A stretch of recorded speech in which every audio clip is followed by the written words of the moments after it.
Welcome to Daggers and Shadow Daddies. We're your hosts, Ryan and Adriana. Close your legs and open your book. Let's get to reading.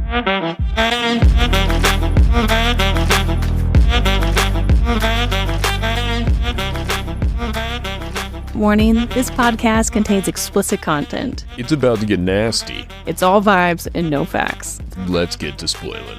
Wait, no, these are spoiler-free episodes. Not the way I do it. One of the biggest things that I struggle with is doing crime. It's something you've made fun of me for many times. It's not a struggle. You don't do it. And that's okay. We are not a crime-ridden household. No, but like... You make it sound like it's our job and you're just not good at it. Like we're cat burglars and you refuse to drive the getaway car. Expired vehicle tags, and I think about it every day, but I do nothing about it. Crime. Anxiety ridden.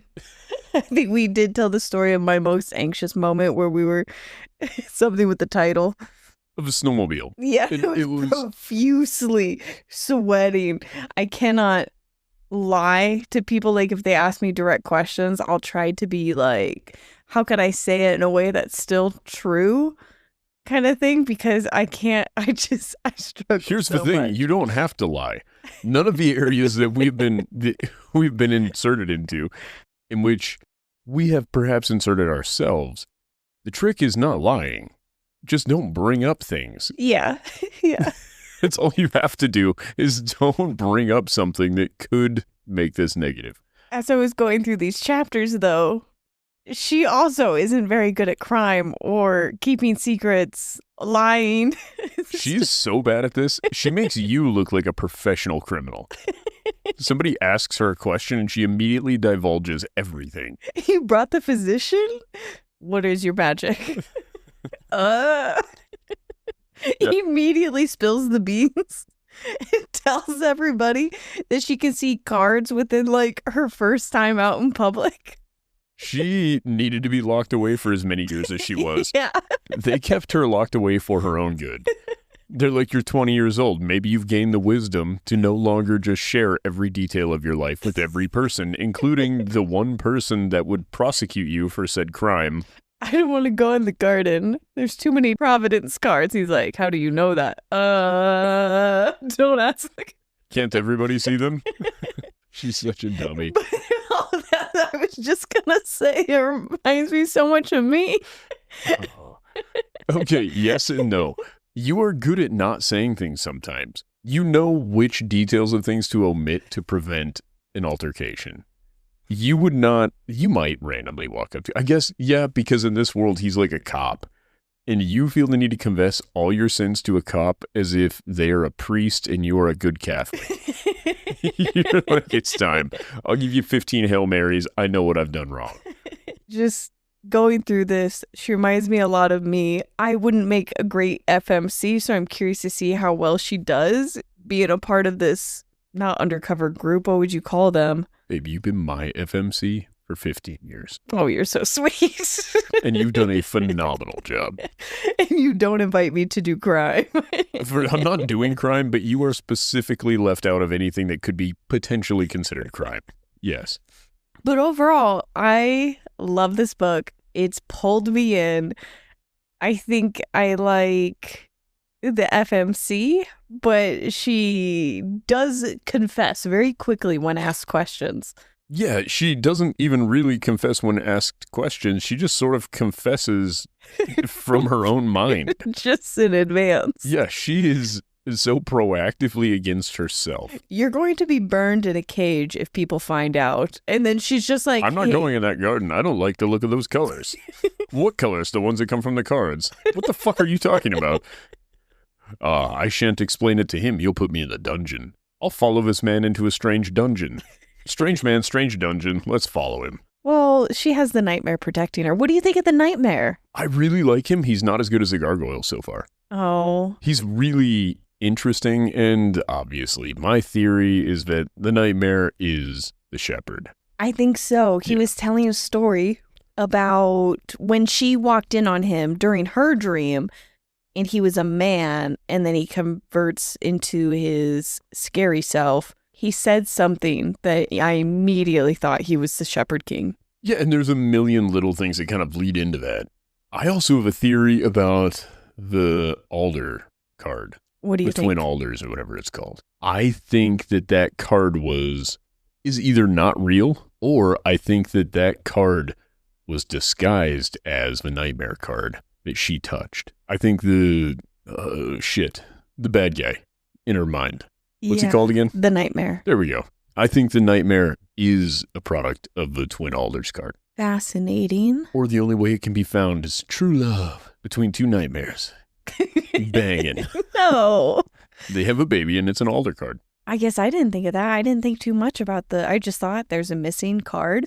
I was told what it does and I believed it. I'm pretty gullible though. I fell for a lot of things in the last book. I'm like, all right, this is the religion. And okay, we found out more truths. And I'm not going to spoil any of that. Great book. You should head back 6 episodes and start that book. But I think the idea that you would be missing this one thing in this kingdom for hundreds of years, nobody stumbled across it. People don't go into the mist. It's in the mist. It's in that forest. That's what you're led to believe. But she runs into there all the time. She's like, I already got the infection. There's just like, girl, what are you doing? She's like, I don't have the infection. Yeah. Proceeds to run into the mist where you get the infection. And she just... It's like if you've collected all the STDs, you're not wearing a condom at the orgy. No. You go into that orgy and you're like, I'm getting penicillin Tuesday anyway.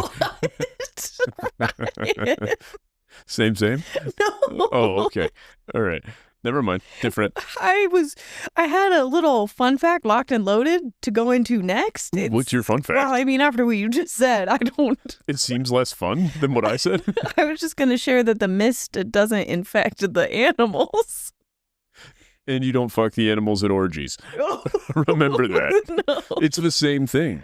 I thought that was fascinating that this is a curse on all the humans only. Because I've been wondering what's going on. Well, it must be affecting the crops, just not the animals. Why? Because they keep saying that it wasn't it was a good bad harvest. harvest. Yeah. Yeah, but this mist has been around a long time. I think this is just an especially bad year. They're blaming it on the mist because the mist is like a common enemy that the kingdom uses as a scapegoat to maintain power by keeping the people afraid of it. Is the mist what's actually giving them the infection, you think?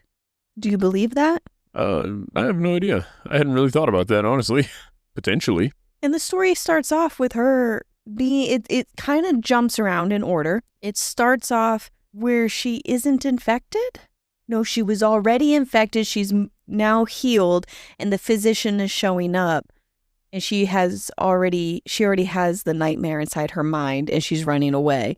And then we jump back before she gets infected in the next chapter, I believe. We kind of jump into where she gets infected. Yeah, but it starts off when... She touches the card, and that's what infects her, not the mist. Exactly. Then her mom was a witch, and her mom died of infection. The physician is there to see her mom. Oh, what were they? No, she was at her aunt's house in the first chapter. Yeah, I believe that she was sent there to live with her aunt and uncle with her mother there. What? It's her mom's sister. I think she was there to take care of her. And then her dad's like, well, fuck, I can't have a wife who's all infected. Penicillin wasn't invented yet. She's got Sif. No. He didn't know what to do with it. He sent her over. He's like, why don't you go hang out with your sister for a while? No. And then he starts fucking the maid. The evil stepmom is who she becomes. No. All of this could be true. We don't know. Could be, I guess. I was interpreting it as her mom died and she gets infected. Daughter gets infected. While she's infected, the dad sends her away to aunt and uncle. The sisters are too old for that. She got infected at 10 years old. And she's like 7 years older than her sisters. Correct. She's 20 now. It's been 10 years. Yeah. Right? No, she got infected at 11. She's 21. I don't fucking remember. Either way, she's not 10 years age difference from her sisters. No, there was like 7 years, I thought. Right. I didn't write so it down. It makes sense to me that mom got infected because mom was infected. Then daughter became infected. Really? I guess so mom would have been infected prior to that. The book that her mom used to read to her is her aunt's book. Oh, great. Now I feel like I have to reread my chapters. Oh. Because in my head, the chronological order is we have a nuclear family. Nuclear. There we go. Thank you. I knew I struggled with it there. Mother, father, one daughter living together Mother dies. Now you only have father and daughter. Daughter gets the infection. He sees this as a problem and tries to hide her away, hides her at aunt and uncle's house, and then he gets remarried and has kids. So I would kind of agree with you, other than the card she touches is her uncle's card that she gets infected with. If her uncle's visiting her dad, he's probably not just throwing the nightmare card around Ooh, for nobody to see, for everyone this to is see. a trivia question. Mhm. How long after she got infected did she touch the nightmare card? There is time in between. How long is that gap? Oh, then I was mistaken. I thought those happened simultaneously. No, there's time in between. Oh, okay. Then let's say 4 years. Giving everyone just a moment. Think. And the answer is 4 months. Damn it, I was so close. And that was part of why I thought the order of everyone's life moving forward is she got infected, sends her away to uncle's house. She heals from the infection, supposedly unscathed. She did get the black veins while infected, and then it went away. And then they kept her at aunt and uncle's house to monitor her for any magic, and it never came to be. Uncle, and I bet father, I don't know, but for sure uncle shows up one night with a bloody sword or something. Yes, and he had lifted the nightmare card off of some Yes. ne'er-do-well. And then she touched it, but there was a 4-month gap between when she first got infected and getting the nightmare card. You're or right. touching Maybe it. you're right about this timeline. Maybe it's not me, but I could have sworn that mom was sick and they were hanging out in like aunt's garden or something. They could have I been, thought, but I didn't think because also dad had kids before mom was dead. that. I didn't think so. There's You a think 7-year. Her mom died when she was 3, but she remembers her mom reading her stories? No, I thought her mom could have died like a couple years before she got infected. Yeah, but that would only make her sisters 12. Right now? Correct. They would be Yeah. like 8 years younger than her. Yeah, I think they are. No. I thought they were like 16, 17. Google this. I'm scared to Google it because I don't want to that's spoil the fair. book. Yeah, no, that's why I'm letting you do it. I don't want to be a part of that nonsense. I'm enjoying this too much for it to be spoiled. What's your phone number? Plugging it right off the bat. So if you got questions, comments about the episode, theories you'd like to share, call this number. At 720-295-7689. Leave us a message, and we may play it on the podcast. As long as you're appropriate. You can be a little inappropriate. We start getting just spam calls. Yeah, we don't want to hear any, hate crimes or anything. But outside of that, please also don't forward our number to like Cat facts. do forward it to Cat Facts. I would like as many Cat Facts as we can get. I've also determined that I like this genre of book, which I think is like gothic romance or gothic fantasy. I think I like that. Did you just go with age difference? Well, I'm not really. Elspeth, 2 sisters. Dimia is one of her sisters. Yep. And I can't find the age, but they're saying Elspeth is 20 at the start of the story. The narrative begins with her facing a deadly fever that occurred 11 years prior. So she was 9. I can't find any information on the age of the sisters. Either way, we learned her dad's kind of a dirtbag. Well, we can dive into the chapters. Chapter 1, she was 9 years old when the physicians arrived. So she was very young. Why do I have 9? When she got infected, she would have been 9 years old. Right. 11 years prior to the current point of the book. Okay, so I do have the timeline right. Okay, perfect. Yep. She's 9 years old when the physicians arrive. Her aunt sent her out into the woods and she hit her head when she was like shoved out the window. And I think it was sometime around then that the nightmare took over her body and it was how she was rescued from the physicians. She's in like this dreamlike state. For her first chapter, it was quite a bit, but it did pull me in. She has black veins. She escaped. She was awoken by the nightmare in her head.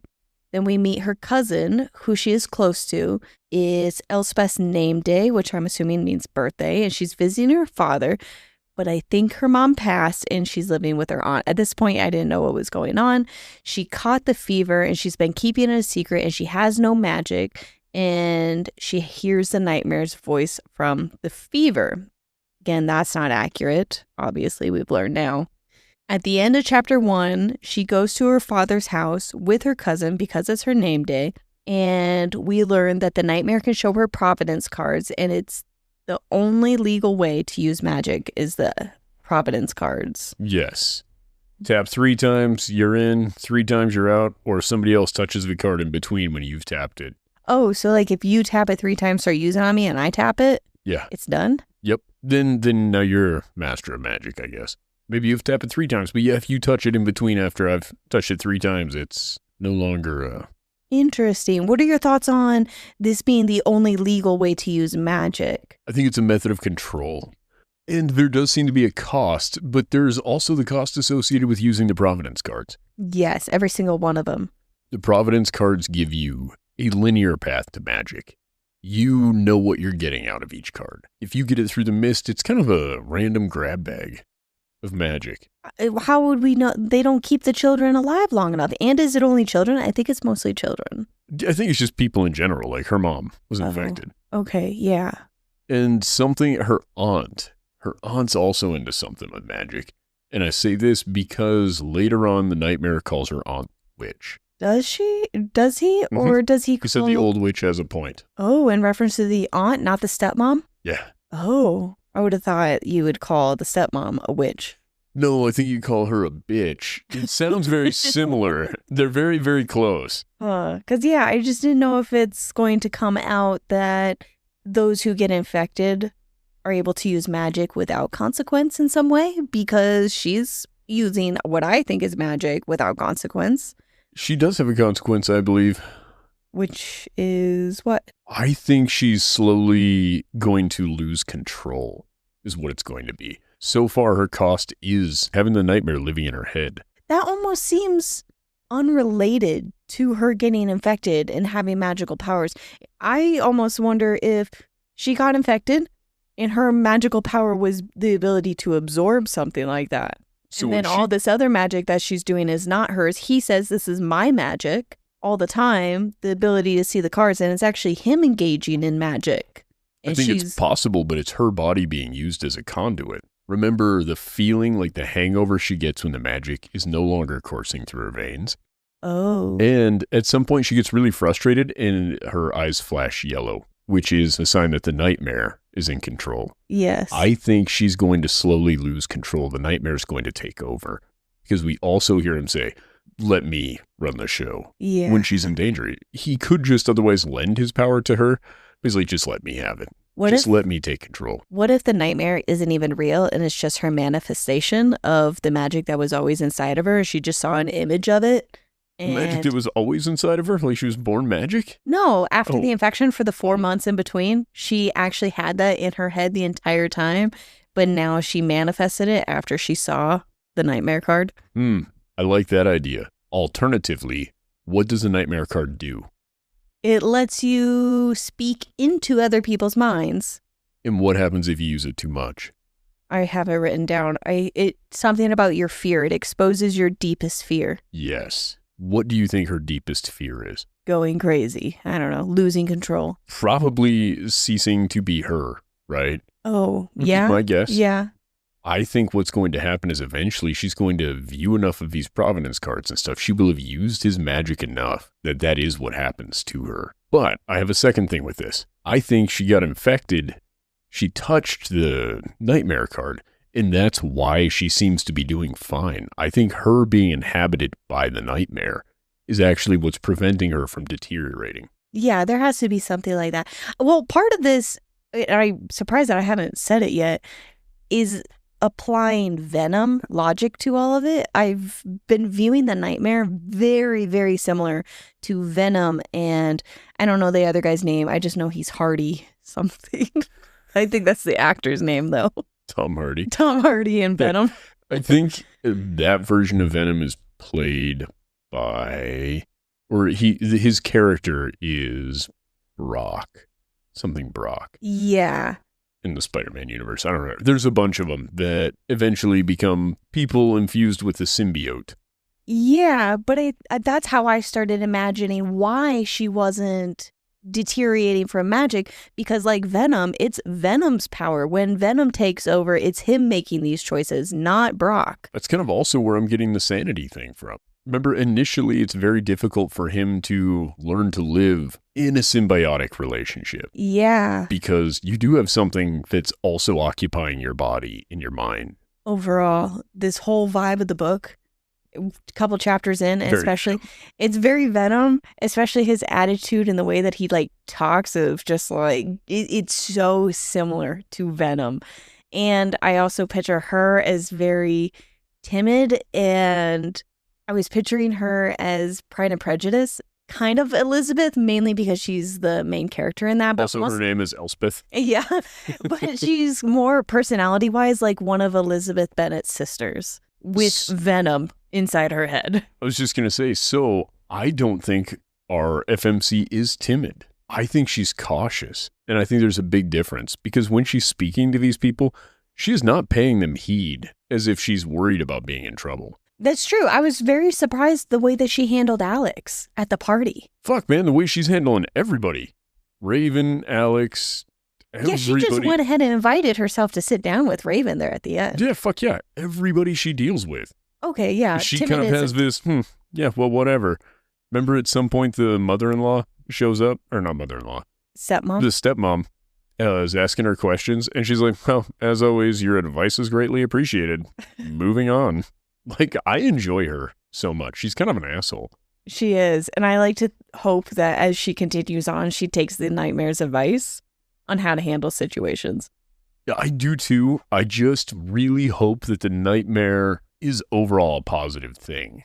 Does that make sense? Yeah. Like, he seems to be, but he also seems to be very not disillusioned with things. Like, I want him to have some fun. I want the gargoyle back. You don't get the gargoyle back. Where's the gargoyle? You can't have him back. Now you get Venom. Fine. But I think I ended on near the end of chapter 1. Her and her cousin went to her father's house. Do you remember her cousin's name? Ione. Yes. Yes. And there were only 12 Providence cards. Unique Providence cards. Yes. 78 in total, and how many were created. Her stepmom was a bitch. Did you just do that as a factorial of 12? No, I just... Counting that down?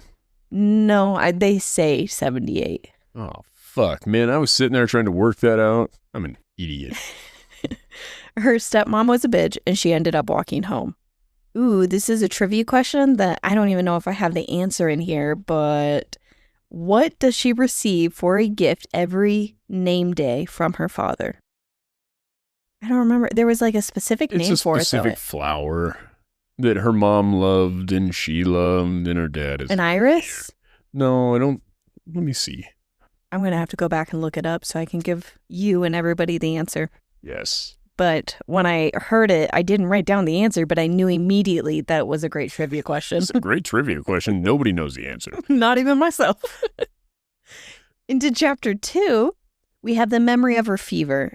She's taken to her aunt 4 months after her dad arrives with the nightmare card. But I think it's the uncle who actually arrived. Wasn't paying attention while writing my notes.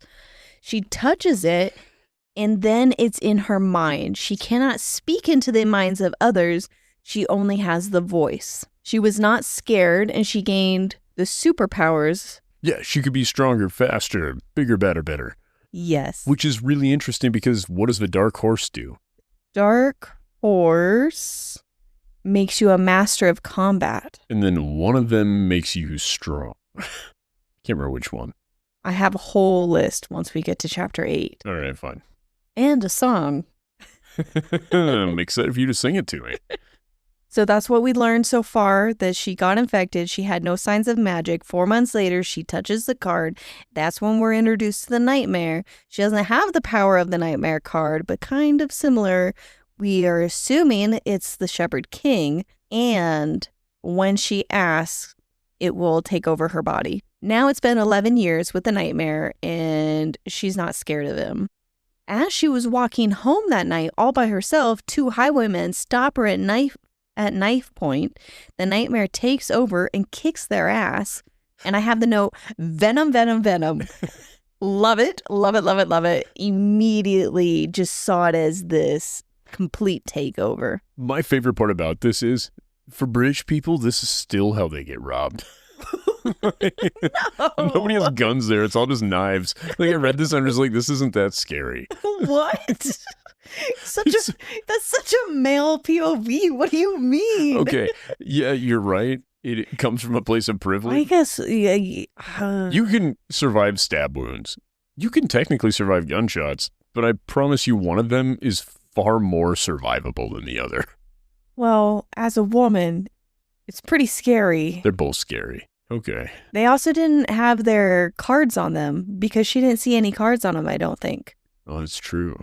And now that we know who they are, I find it fascinating that they didn't have them to use as tools in order to steal cards off of people who are walking at night. Maybe perhaps they thought, hey, if we get overpowered. First of all, they weren't just out there trolling the forest for cards. What were they doing? They specifically were going to rob her uncle. They were hanging outside of his place. But you see a small girl walking, and you're like, that's the one we're going to hold. Well, it's the first person who we've seen. And if you see her, she may see you. You got to take her out so you can get into the house and get the cards. But they didn't go try stealing the card Because after. she beat them up. Oh, yeah. They're like, that's right. He's got this 9-year-old guard dog out there. She's out there Doberman style, just beating the fuck out of highwaymen. They're like, we did not come prepared to usurp this man of his cards. Okay, that's right. They were left quite injured, unable to continue their plan. Okay, so I want to take back thing a little bit. Clearly, it could be offensive to say that British people are still being held up at knife. I'm sorry, British, I think. Is that what I should be doing? I don't know. Okay. Sorry. The magic, now that would be scary.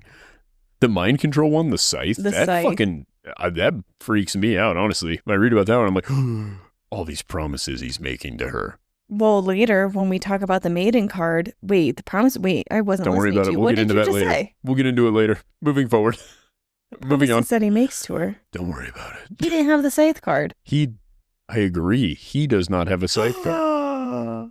I see what you're saying. Someone else has a scythe card, so even if he made promises, he would be forced to not keep them. Yeah, all of these cards are quite devious when combined.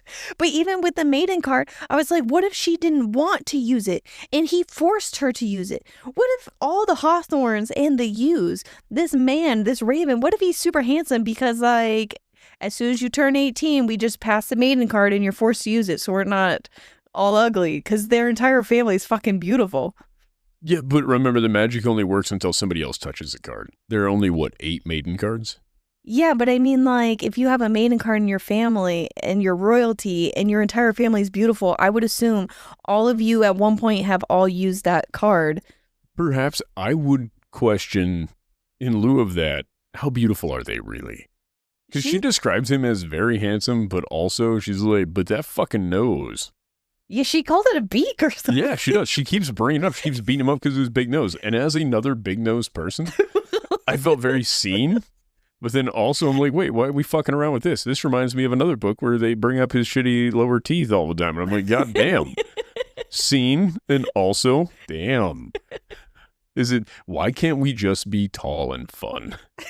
Yeah, because I think she mentioned his nose, called it like this. I don't think she said beak. No, but she does. She says beak. I believe it's she so described easy to hit because it's so big. the fucking massive target on his face. Yeah, that beak. But we all know what she was really thinking. What was she thinking? No. We know why you guys like fellas with big noses. Oh my God. No. I'm getting back into the book here because we could go on and on about the combination use of these cards. I get you on and on this beak. Stop The it. fun part's going to be getting you off. You know what I'm saying, How girl? old is the nightmare? 500 years. Yes, he does like this little riddle. He speaks in riddles all the time. Yeah, he's fun. I like riddles and I like rhyme and I really like alliteration. And he does this every time, multiple times in a chapter. Every beginning of a chapter is a little short poem as told by our nightmare. And he's a little bit snarky about it when it's happening during the chapter because she's walking down the corridor and he's talking about the stone and who not to trust and all these things, right? Just being all ominous. And we're making these little riddles about Raven. And I like it. Well, and he at some point, well, we'll get into it later. Well, if you're a 500-year-old man trapped in a teen girl's body. Yeah, you got nothing better to do. You just want to do whatever you can to drown out her nonsense. He's like, I'm gonna go hide. Going into chapter 3, the uncle is in debt. It was a bad harvest. He hasn't paid his taxes in a couple years. He hasn't. He's like, but it's gonna be fine. And he lays down the nightmare card. Which he has had now for 9 years or 11 years. Yes. 11 years. His wife knew nothing about this. No, he's a terrible husband. Terrible. He just But went and much made... better liar than she is. Well, She can't keep a secret for 3 minutes talking to somebody, and he can keep the most valuable possession he owns a secret from his wife for 11 years. This is like those people who win the lottery and they're like, I wouldn't tell my wife. He wouldn't. He would not have told his wife that he won the lottery. He did win the lottery. Well, he didn't win it, but... He sort of murdered somebody to get the lottery. Yes, yeah. But still. But he's kept it a secret. He lays it out in front of everyone. I don't know if there were people there to collect taxes. And it was pretty much, don't worry, it's about to be paid type of thing. No, this was just a breakfast among the family. Because they got some invite to go to the castle. And his daughter's like, oh, Daddy, can I go? Ione's like, oh, Father, I would love to go. And he's like, yes, you can go, baby girl. You're going to have the finest dresses we've ever seen. Yeah, and the mom's like, excuse me, we're behind on taxes and that motherfucker wants his money. So maybe we don't just stroll up to his house without the money to pay the taxes. And he's like, not to worry, you simple wench.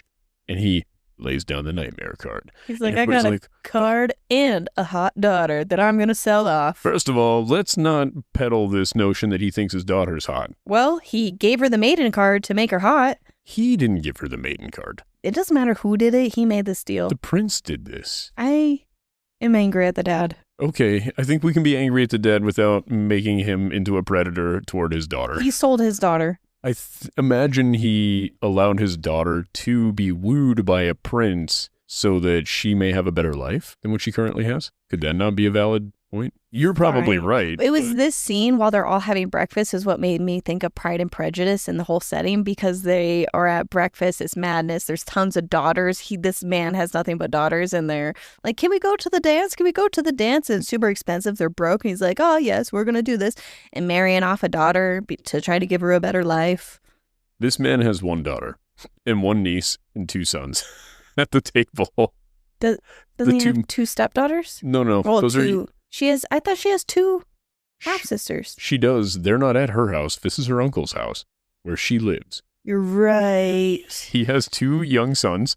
One was not aware as to what was going on with his card, and he wanted to touch it, and the other brother slapped his hands like, don't fucking touch that. It's dangerous.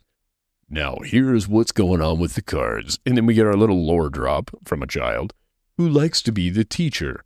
But the other guy resists learning because he's only a year younger and he's tired of his brother acting like a fucking know-it-all. But the sister is like, oh, lovely. This nightmare card's going to solve all my problems.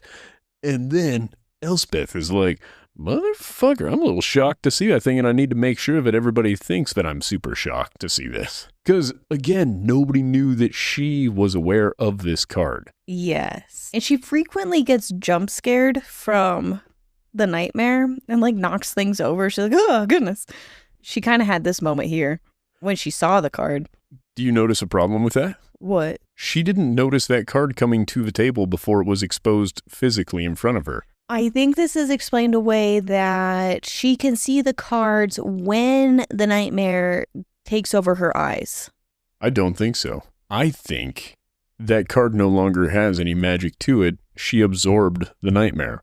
That is a lot to take in because, no, she said it's burgundy glow. I don't know. I don't remember her saying that. I thought she brought up the fact that it she brought up the glow of it when she sees another nightmare card. Yeah, that was Raven's. But I don't remember. I remember her being shocked that he had that card on him and flipped it out on the table. So to me, it would be odd that she couldn't see it. And she's overwhelmed by seeing all of these cards. I think that maybe the nightmare is power, but I don't think she can turn that shit on and off. I think she just sees the cards. No, I think she saw him come into the room with a glow. We'll go back and fact check it. No, I think you could be right on this. But I think that she did, because I think that would stand out to her, because she pointed out when she heard him flip down a card that there was no glow to it. And she's like, oh, it doesn't have any magic. She immediately said that later. So if she saw that earlier at breakfast with her uncle, she would have... She was blindfolded, and he said that he put down a card later on. And she said, no, you didn't. And then the nightmare is like, he's trying to trick you. He did lay down a card, but it's not magic. And so she's like, whatever you got going on there, there's no magic to it. And she pulls up the blindfold and then says, oh yeah, it's a fake. There's no magic there. He's like, ooh, amazing. You can see magic. But we'll get into that one when we get to it. We will. For now, I could be totally wrong on this. Yeah, I'm probably wrong on this. I'm reading into things too much. The cards cannot be destroyed. The Shepherd King's magic was gifted by the spirit of the wood, which was used to make the cards. And then there is a correction, not gifted, but infected. Cursed. We get a story from the aunt, and this is, I think, her mother's book or something about reading this book. The spirit of the wood was their divinity a long time ago. Then it gave the Shepherd King magic, who then made the cards. The spirit of the wood gave up being needed since the spirit of the wood gave everyone magic to use. The spirit of the wood is no longer needed, so now it's vengeful and created the mist, which is a curse on the people. And the mist causes the infection that Elspeth got. I hate my stupid typos. I have the Shepherd Kings wrote plow to destroy the mist. Wrote what? Wrote something to wrote about something to destroy the mist. You got me. I don't know what I was trying to write then. Unite the cards. Uniting the cards will bring sickness to a halt, and it won't be for free. And the Twin Alders card is missing. Yes. So we got a lot of lore in that chapter. And I've gone through why I don't believe the Twin Alders card is missing. Do you think that it just doesn't exist and it's more? No, I told you, I don't think so. I think it's going to be something where it only turns into a real thing when certain conditions are met. But kings for 500 years have been working on collecting all the cards, right? Yes. How fucking odd is it that there are this many in circulation in these little serfdoms? Yeah. And also there are, you said 78 total cards? Yes. So the king accounts for, we'll get into this math later, but I've got ideas for this. I think he has nearly all of them now that he got the last now that he got the last nightmare card. Yeah, but it's also brought up that surely your uncle has other cards. Clearly your father has cards. That's because Raven doesn't have all of them. No, I hear you. What I'm pointing out is there are 78 total cards, and of some of them, they're incredibly limited supply. Yes. Over the course of 500 years, if you were a king trying to collect all of the cards, you must have made it further than this. Yeah. You have 4 Scythe cards, you have 8 Maiden cards, you have, I don't remember how many Well cards there are. You have all of the, what are the knight things called that are actually out there to get the people? Destrier. All of the Destriers have a Black Horse card. Yes. Like, you see what I'm saying? Like, these cards are in large part all gathered. Within the kingdom, yeah, you're right. Only the and rich this is and specifically powerful. within the knighthood and the king, under the king's direct control. Yet you have all of these little side royal families or noble families that are pilfering 1 or 2 cards. Maybe they've always had nearly the entire collection except for the nightmare card for hundreds of years or something like that. Okay. All right. Maybe. I don't know. Hey, I'm inclined to believe you. Elspeth doesn't want to go to the party. I think she's worried about spilling the beans that she has magic. If I were her, I'd be a little worried about it. She ended up doing it. She hasn't been to this party in years. We learn about Alex, who is a boy that has a huge crush on her because she gave him a kiss one time, and he's been thinking about it for the last 3 years. Just rocked up. He's like, I like my girls with black eyes. I think everyone... No, he doesn't have black eyes. No, she does. She does. Yeah. She has black eyes and black hair and very pale skin. Like it. She's scared of degeneration from the infection happening around others. She thinks that something's going to happen. It's going to happen in front of everybody. Oh, maybe her eyes are black because of macular degeneration. Maybe. The nightmare doesn't sleep. And then later that night, she has a dream as she sees the nightmare, but he was in a human form. Then he switches to his beast form and accuses her of spying. And she's just like, I can't control these dreams. Do you want to know what my little theory about this is? Yes. The nightmare is not the only one living in her head. What? It's just a theory. So the nightmare says that the Queen of the Woods or whatever, what is she called? Spirit of the Wood. There we go. Spirit of the Wood and the king combined, and then everything went to shit, right? Oh. I think that the nightmare is kind of an amalgamation of the two, with the king, with the Shepherd King's personality at the forefront. Huh. I don't know. And she's only ever touched one card. What if she touches Holy shit, she's a descendant of the spirit of the wood. That's why her aunt and her mother, or that's why her aunt is considered a witch according to the nightmare, and she is combined with the king right now. And so the whole thing's going to get all topsy-turvy. I like that theory. Ooh, that could be because the nightmare can kind of read people. He's like, what type of beast is this person? Like about Raven. Yeah, he's like somebody new.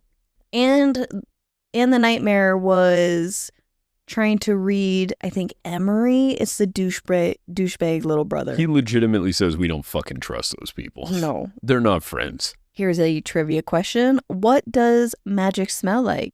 Well, you weren't supposed to answer it. Oh, I'm sorry. You know these answers. I don't know all the answers. So far, I've gotten 2 of the 4 trivia questions wrong.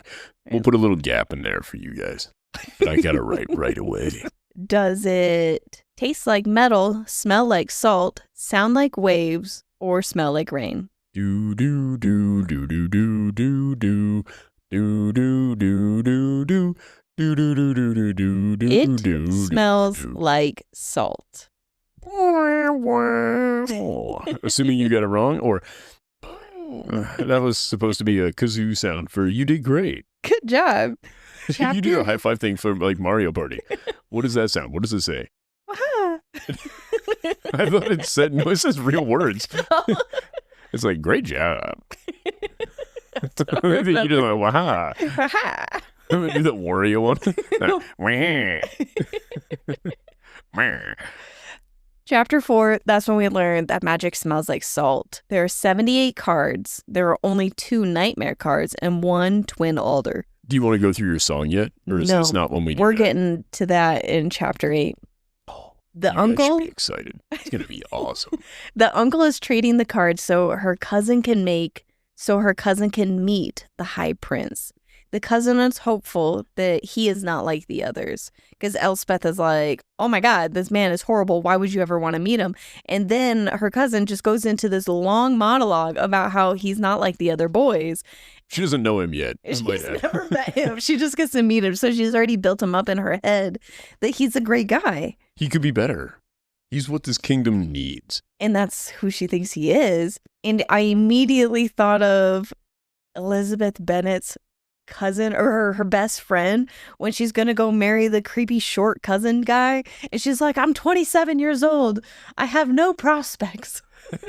No money to my name. You ancient bitch, go get married.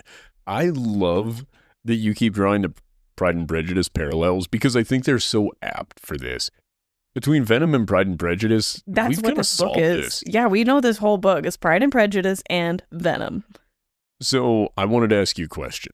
Yes. Her uncle's going to trade cards. Do we think it's like a Pokemon card meet?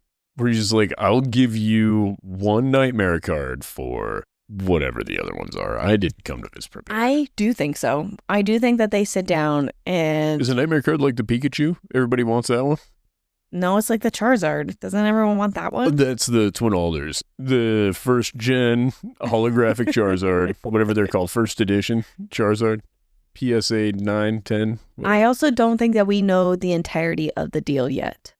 I think you're right. I think her uncle sold Elspeth out.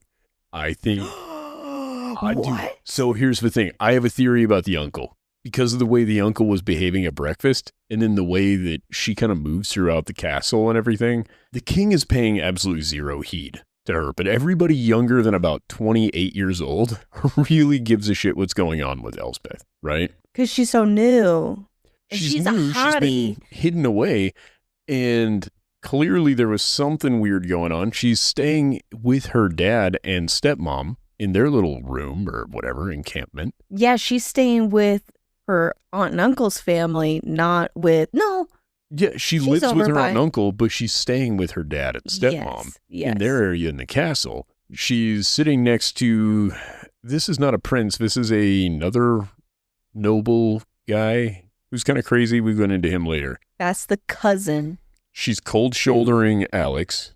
Yes. And I don't know. I think she's got, there's a lot of intrigue kind of around her, but the king seems to be specifically kind of ignoring her. Yeah, he doesn't really been out and about. Well, the king has been out and about. He's imposing and he's in the way and he's all these great things. But I'm just guessing. The uncle is like, fuck this. I'll sell her, put my daughter in a good spot. I won't have to worry about my gambling debts and my taxes anymore. And it'll secure me a good position at court forever. Goodness. That's my guess. All these men suck if that ends up being the case. Your father. The stepmom also sucks. I don't think her father would willingly sell her out. I think this is so because her uncle and her father are not related. It is her uncle's wife and her mom were sisters. I think there's probably a lot of jealousy between her father, whose house is doing very well financially because he's paying a shitload of money to the uncle to allow his daughter to stay there.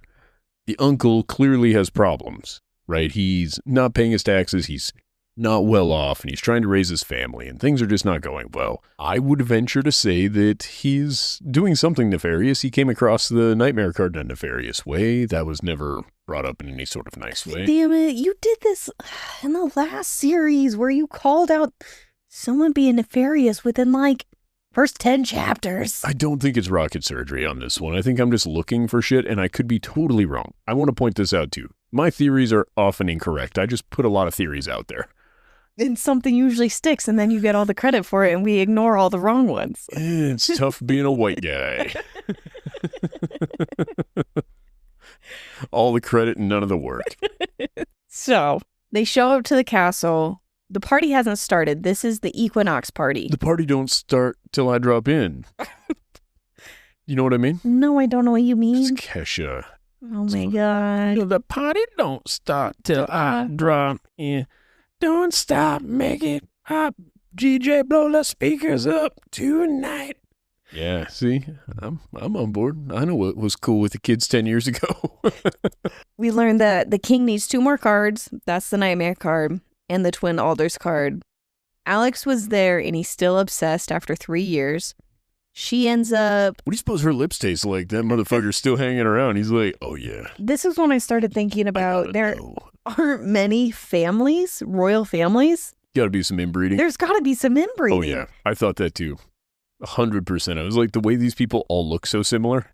She brings up how all the siblings just look exactly alike. I'm like, there's not a lot of genetic diversity happening. So it's been 500 years in these top royal families. This is their first time intermingling in order to date? No, I'm not buying it. No, every few years they bring in some new blood. They go into the forest. They find themselves a witchy woman. What's that song? You know exactly what I'm thinking of. Talking about Witchy Woman? Yes. Is a song? Witchy Woman is a song. Ooh, witchy woman. She got the moon in her eye. No, it's not that one. I can't do that high-pitched stuff. Are you thinking of Marie Laveau? Marie Laveau. Down in Louisiana where the black trees grow. Yes, that's the one I'm thinking of. Wait, we got off track. You're too damned ugly for a rich man like me. That's what I get out of the Shepherd King. He's like, no, you're too ugly. Then, because now he's been made beautiful and powerful. And then she curses him. The Shepherd King? Yeah. Oh. If he was old handsome Jack, he said, goodbye, Marie. You're too damned ugly for a rich man like me. Remember? Yeah. And Marie Laveau, Bobby Bear. Yeah, it was cool. Well, at some point she comes across the king's youngest nephew, which is Raven's younger brother. I think his name is Emery. They were drinking together, sitting. They made it 1-course meal of soup. I think her drink was spiked because she got drunk fast. She gets up to try to leave, and at first I thought he was being really sweet. Like, I was falling for these vibes. I'm like, oh, like... He's a child. You know he's younger than she is. I didn't know that initially. Wow. It was referenced later. She brings it up right in that moment. She's like, he's a few years younger than me. Oh, phew. I thought he was just, I don't know. Everybody's looking at her like, what are you trying to do to that little boy over there? Trying to seduce him with your magic mouth? You did it to poor old Alex over there. Oh, what happened to Alex? I don't know. He's still crying at the end of a table by himself. They walk off.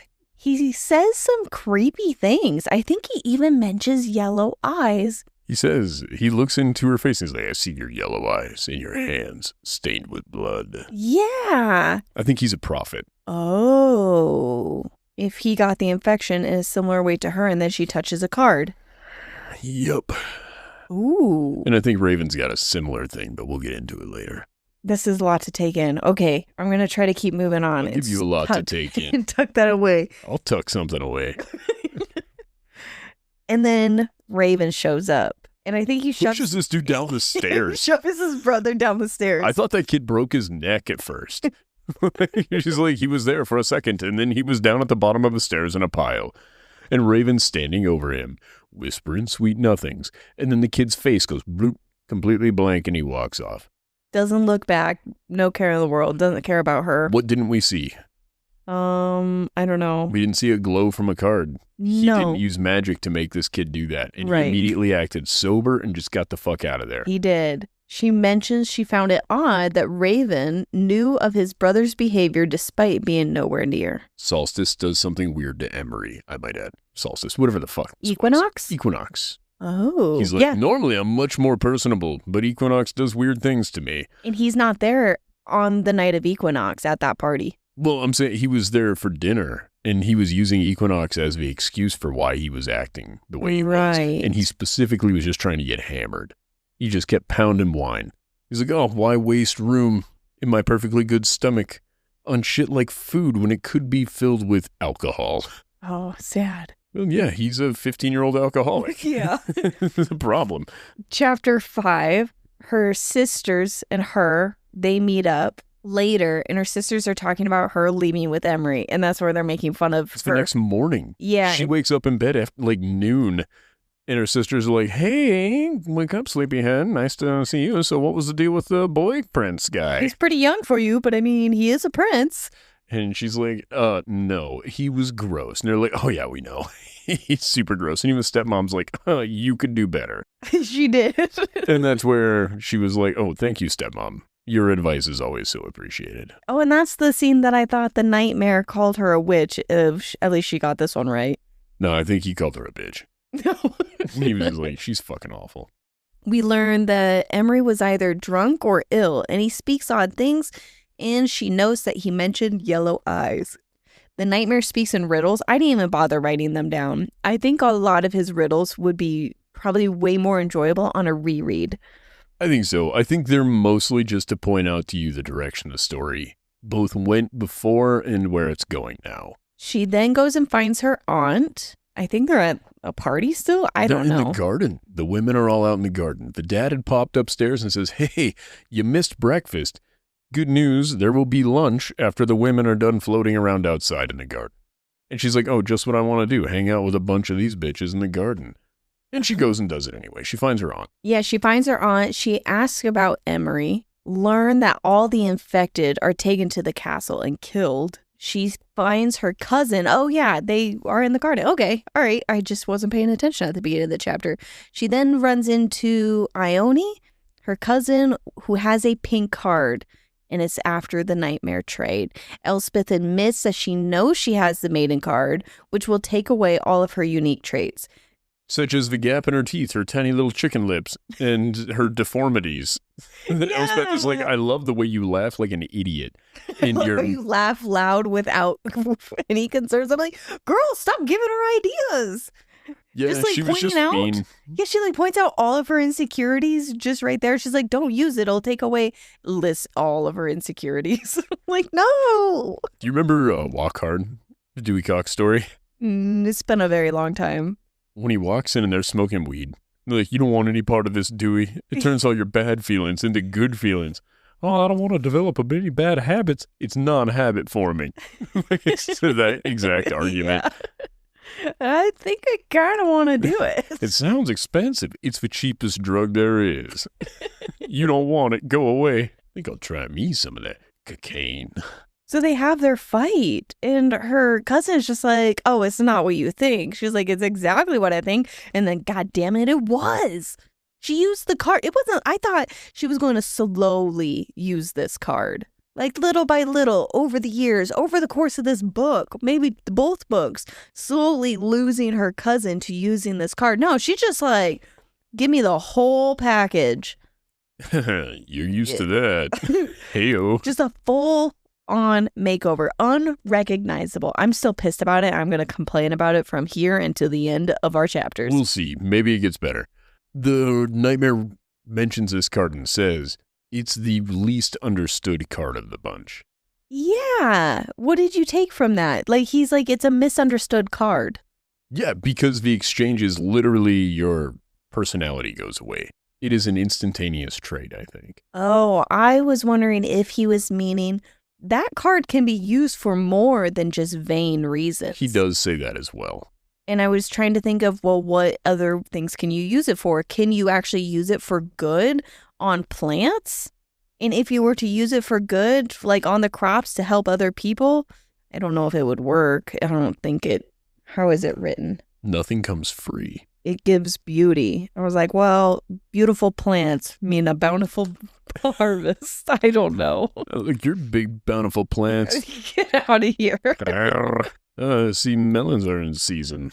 The card is for vanity, but the nightmare says the maiden is misunderstood, and it also takes. While arguing with the nightmare, Raven startles her. Does she talk out loud to the nightmare in her head? I don't think so. I think it's all in her head, but she's just staring off into space. Like a little space cadet. Yep. She's like, drooling a little bit. And he has the nightmare card on him when he shows up. Chapter 6. She had cut her hands. Hold on. She went venturing into the forest of fog. Yeah, well, she was breaking branches, these thorns or these roses, and so she gets cuts all over her hands because she was upset about the conversation she just had with her cousin. Oh, I thought this was a deal where she was trying to get through the bush in order to get out into the forest of nonsense. And then she sees the glow of the card and she's like, oh, fuck, I better get out of here. So she goes traipsing off and Raven speaks into her head and he's like, hold the fuck up. I just want to talk to you. And she's like, why is he in my head? And then she trips and falls because she's not very good at doing What? No, you missed something cute. Okay. So she and her cousin have an argument. Oh, they lock eyes. I forgot. Yes. She and her cousin have an argument. She's upset. She's like breaking branches, something with thorns. Her hands have cuts all over him. She and the nightmare. All over her hands. She has cuts all over. She and the nightmare are arguing in her head. So she's just like staring off. Raven shows up, startles her. She turns around. He's there, sees the card, and notices her hands, and he wraps them up for her. Mm. And at this point, they're having this locked eyes, hands wrapped moment. And she's nervous because she thinks it may be transmissible what she's got. Ooh, right. I think so. Yeah, she doesn't understand any of it. Well, we don't either. And as he's wrapping her hands and they're having this really cute moment together, he just outright asks her, why were you on the highway there the other day? That's really dangerous. And she's like, the only person who would know of that would be the person who had me at knife point. Yes, and then she runs off into the forest. Yes, she runs away from him. And then he uses a nightmare card, tries to speak into her head, and she's like, get the fuck out of my head. And then he tackles her at some point. He manages to catch her. She kicks him in the face a bunch. She asks the nightmare for help, and now she has the black veins. Yeah, so she's empowered, and she's going to escape from him. And then the nightmare lets go of control or something. She regains control. She's getting ready to yell. He's like, motherfucker, if they find you out here, they're going to kill you and me. Like, no. So he covers her mouth and she still is not really on board. They eventually ride by. She's like, how are we going to sneak in? He's like, don't worry, I know a secret way. So he goes in from the east wall of the castle. And she outs her magic again. Well, yeah, just before this point. Yes. He's like, we're not going to talk about this here for what's going on. And she's like, well, I'm not going back to that fucking garden where all those mating cards are. And he's like, how the fuck you know where the mating cards are? She's like, I just saw one. You're not going to believe this. Yeah, so then they make it into the dungeon room. The whole time, she's like, this is where I will go. And he's like, no, I promise I'll never take you there. And she's like, okay. And then they're going to open the door. And for some reason, she's standing so close to him. As he's trying to get into the door, she can feel his body heat. And she doesn't like it. She's like, I don't feel safe. I don't know. I'm like, wait a minute. She's like, I like it, but I don't like it. Yeah. And so she kind of leans in a little bit. He fiddles with a bunch of keys. He's really bad at knowing which key opens what door. He would not make a good janitor. It was really dark. feels like these are keys he should be very aware. We need His him. dog's safe now. You know what? No, he's stumbling over the keys because she's so close to him that he's all nervous. That's possible. And he's having a hard time finding which key it is. And the sooner he finds the key, the sooner she's done standing there, and he doesn't want that. This is possible. And I don't think you missed really anything. In my chapter 7 notes, I have the nightmare says a riddle that it sounded like the animals are not affected by the mist. Raven takes her to a dungeon near where their children or those infected are killed. The nightmare calls out Raven for nearly stabbing her when Raven says he will not hurt her. He's like, pretty rich coming from the guy that had you at knife point. And I have a quote from Nightmare that is, there are many different kinds of cages, in reference to her, I think, in reference to him saying, I will never take you into there. And he's like, but be careful, there are other kinds of cages. So he proceeds to lock her in a room. Oh, yeah, he does do that. And she also brings up animals do not like her. Yeah, the dogs. What's that about? Why wouldn't animals I think like because her? she's infected. Oh. I think it's the same reason why the animals aren't affected by the mist. Whatever is negative in that mist for people, the animals are like, not for me, homie. And she's got that living all up inside her. Right. They kind of banter a little bit back and forth, and a physician walks in. She's like, you brought a physician? No, he goes and collects these people. There are 3 people that he brings in. Yeah. A physician, Prince, and his sister, the only female destrier. Yes. And a 4th person. Oh, his sister. Is this the woman that was referenced earlier by the stepmom when she's like, I don't know why they would want a woman on there? Yeah. Yeah. Okay.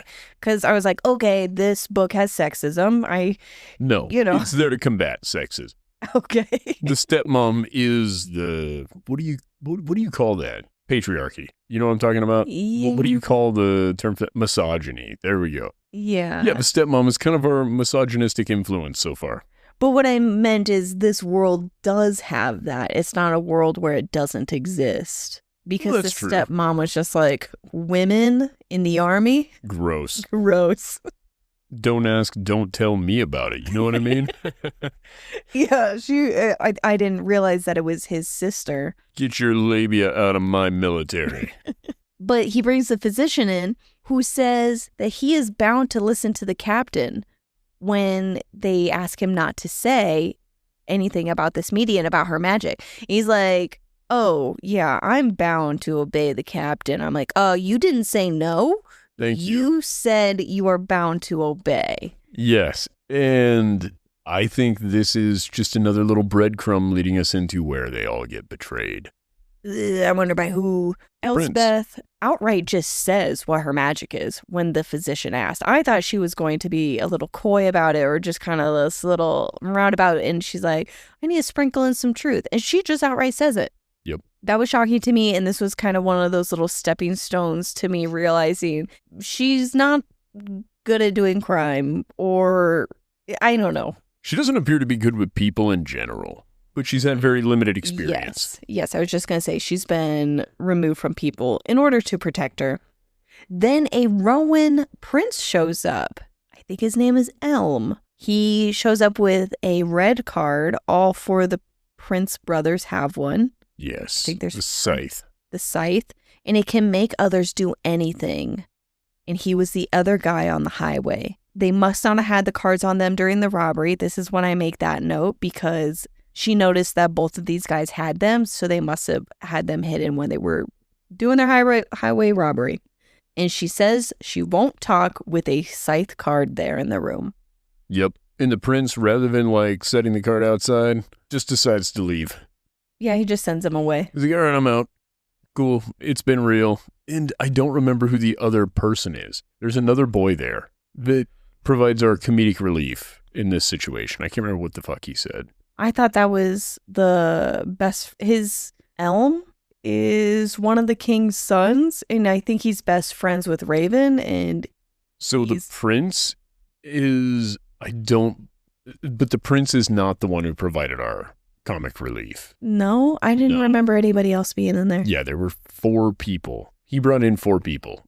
His sister, the prince, the physician, and I can't remember what the other guy was there for. I don't remember him. Must not have been that big. He was just there for fun. Yeah. Yeah. But after she says that, they all leave the room. We go into chapter 8. She doesn't know how long she's been waiting there. It's been a very long time. And Raven shows back up with a larger stack of cards. In his pocket. Yes. And the nightmare's like, I told you he was going to test you. Yeah. And why the fuck wouldn't they? This Yeah. doesn't seem like you're going to be an all-knowing nightmare beast to know this. No, you just told people you have magic powers. I think the first thing they're going to do is try to confirm that. Yeah. Yeah. And she's like, why haven't you killed me? And he's like, because your magic is useful. And this was a very informative chapter. We learn about all of the cards. He wraps a blindfold over her eyes and he makes sure to tuck her hair and whatnot. Consent is also key. It's a silk blindfold. And he's super gentle about it, which is really cute. But he tests her, and really all my notes are just listing out everything that we know about the cards. We have the White Eagle. That is courage, and its consequence is that your courage will be replaced with fear.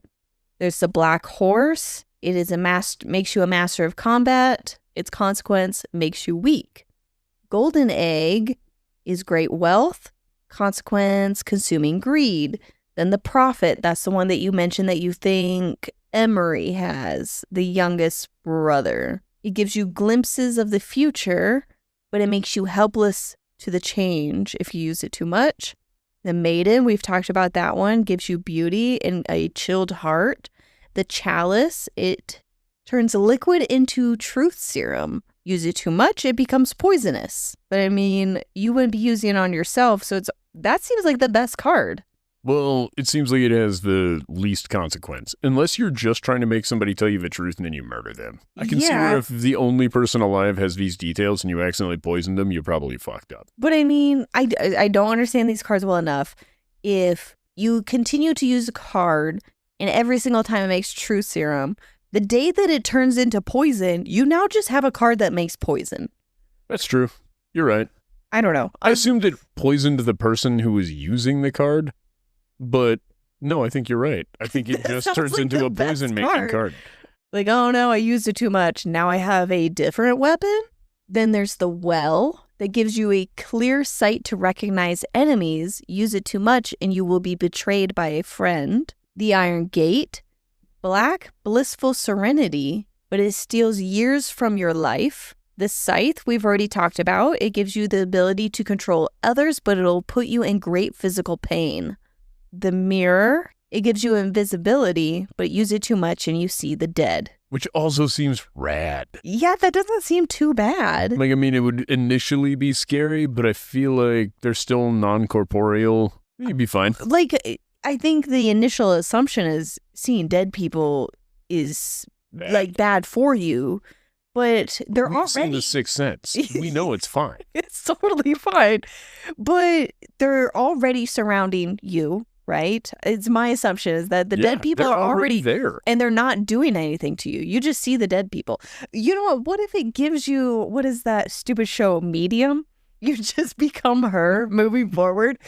Use it too much and you become the Long Island Medium. Get out of here. Nobody wants that.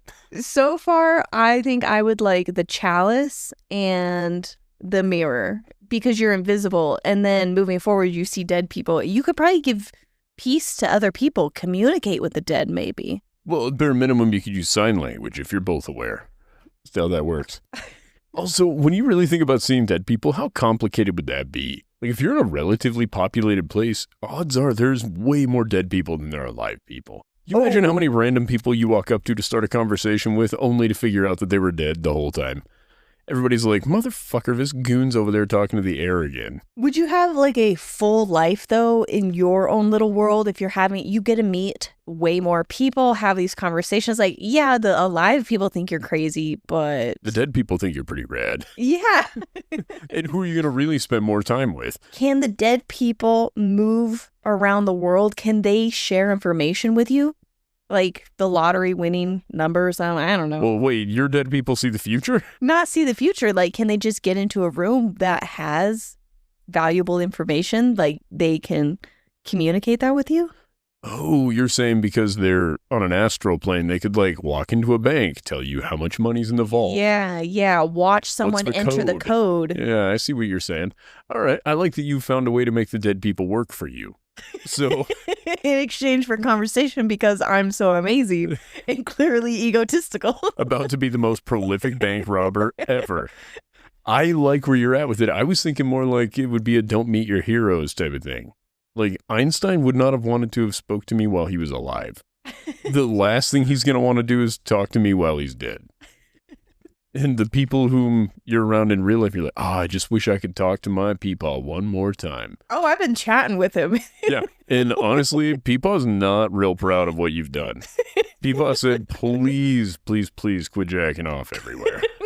No. He saw what you were whacking it to, and he thinks that you're weird. No. I think that would be really funny. Do you ever think about that? No, I used to as a child. It gave me a lot of anxiety. No, we're not getting into that. All That I'm might saying is still sometimes get me. I think, oh, my dad's looking down and he watches me have sex sometimes. You know what? Now that we've gotten this far into this, you would never have a moment of privacy Correct.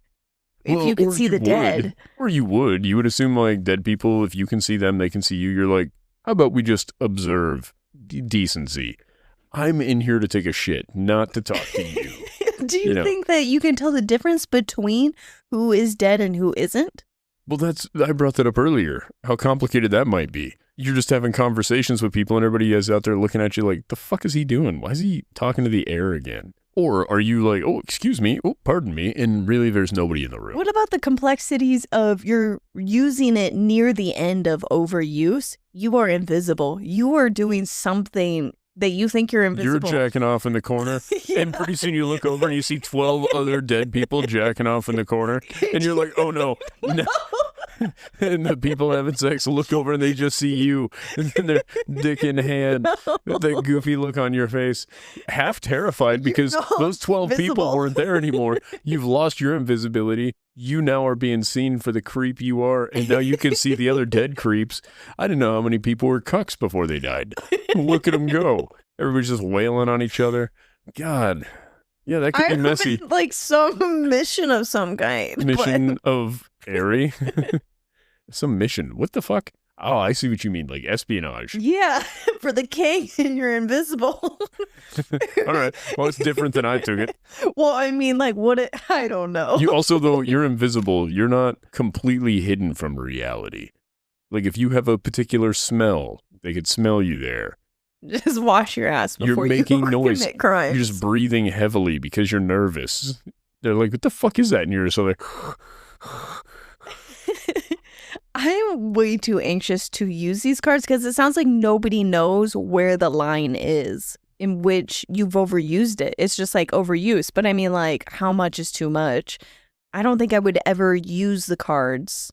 I would be scared once is too much, like meth. You use it once and you're addicted. So this is where my personality comes through, and I would try it all once. You're just like, I and can't maybe get just addicted. accept the consequences. Yeah, well, then you just accept the consequences after. You're like, yeah, I used that one too much. Now I see dead people. Okay, the beauty card. I'm very good looking, but I don't care anymore. Yeah, I think I would probably be awful at this because I'd probably use all of these cards too much. There would never be one. I would start with the greed one, and that would lead me down the path of fucking up the rest of the cards.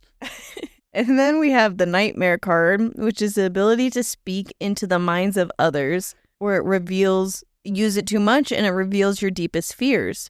Does it reveal it to yourself, reveal it to others? Well, I feel like to others would be the only way in which that would be negative.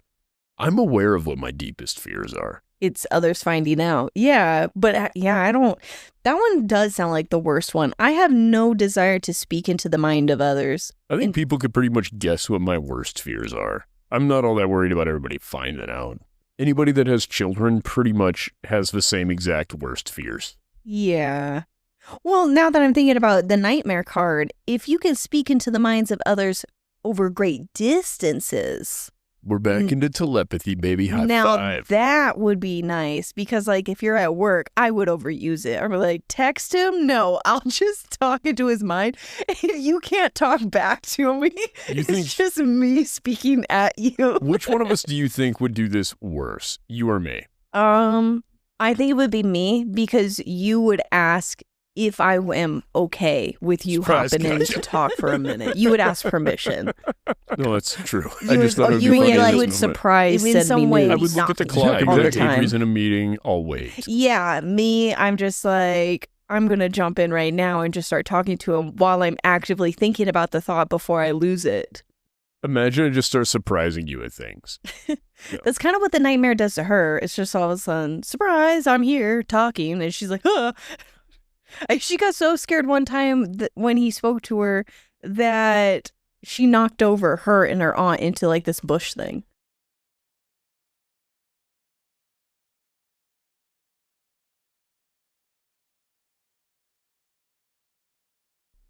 Image too large to send. File size too big. Know what I'm saying? Right. So out of the cards. Oh, and then we get Twin Alder, last Did I one. distract you? No. Really? Yeah, you did distract me. Well, Adri, did I distract you? No, not even a little bit. Moving on. The Twin Alder card, you can speak to the spirit of the wood. Unknown consequence.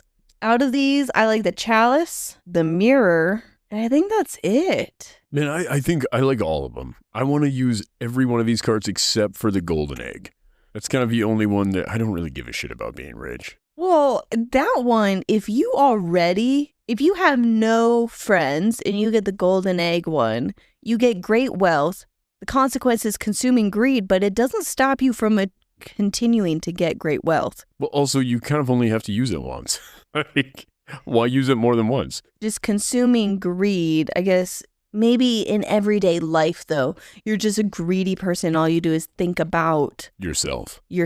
and this consuming greed of always trying to get more and more. Yeah, it sounds really But- shitty. Also, it just doesn't seem necessary for the most part. Like, the other cards are all things that, you can't do on your own. Can any of these cards be used for good, really? Like invisibility could, Well- but to control others? Yeah, absolutely. You find somebody who's an awful person, you're like, hey, no more murder and raping. Boom. Yeah, You're done. okay. Consider yourself controlled. Clear sight to recognize enemies. I feel like that's also super useful. I would need that card. I'm not good at that. What about the beauty card, the maiden? Yeah, Using again, it I for would. good. Yeah, I think if I were better looking, I could do more favors for society. Whatever. No. Do you think you could use what if you're a shitty person, you just use it on other people? You're just Yeah. like, you ugly ass, we're gonna make you pretty. I feel like that's what those people were doing on YouTube for a while. They're like, we found this homeless person and we made him hot. And you're like, maybe they have other problems. Maybe instead we help them with whatever their addiction is or something along those lines. But no, they're like, you know what this person's real problem is? Their haircut doesn't frame their face right. Well, I think the haircut ones are, I don't know. No, they can be good. I'm just Yeah. pointing out if you think you've really changed their life because you got them a haircut, you probably didn't change their life. No. They were probably had issues prior to the haircut. Yeah, but I mean, like, sometimes it's just nice to get cleaned up. Yep, I agree. You know what? You've changed my mind on this completely. We should use the maiden card on homeless people. No, that's not what I meant. Oh, But, like, how could you use it? All I could think of was if you were to use the maiden card for good in this misunderstood way, it would be to use it on crops in order to assist them again, with I growing. don't think it works that way. I don't think it does does not either. say bountiful harvest. Does it? It says beauty or something like yeah, that. so we grew one beautiful ear of corn. Look at us go. But if it's been a bad year, you could have, I don't know. Prettier crops. Yeah. We're going It's SpongeBob like route is pretty patties. yeah, buddy. I knew where we were going with that. We're mind linked. I like it when we have those moments because I get so jealous of the characters in these books when they can talk to each other in their minds. I'm like, God damn it, again? You should be love so that. happy you can't hear every thought I have. Yeah, I know that's we've been true. over this, But but I mean, like, you we could can guess it. block, like, choose when, Oh, okay. like in the Fourth Wing series. I think that's kind of just what speech is to an extent. You can just choose not to listen to me. True. Well, anyways, we got through all the cards. I was able to get ChatGPT to create the 12 Days of Christmas, but with these cards. I was like, do you know the 12 Days of Christmas? Like, yeah, of course I know this song. I'm like, shut up, stop telling me the song. I'm like, do you know One Dark Window? It's like, yeah, I know it's a little bit, obviously, some of this. And I gave it each of the cards' uses, and I created the song. Can you please sing it for me? I need you, first of all, to treat the robots nicer. Because I know that you know how this stuff works because you build computer things. But I don't know how it works, and I'm afraid that it's going to turn into Skynet if we're not nice to it. No, I have a very deep understanding of ChatGPT I'll give AI you something machine very learning, deep.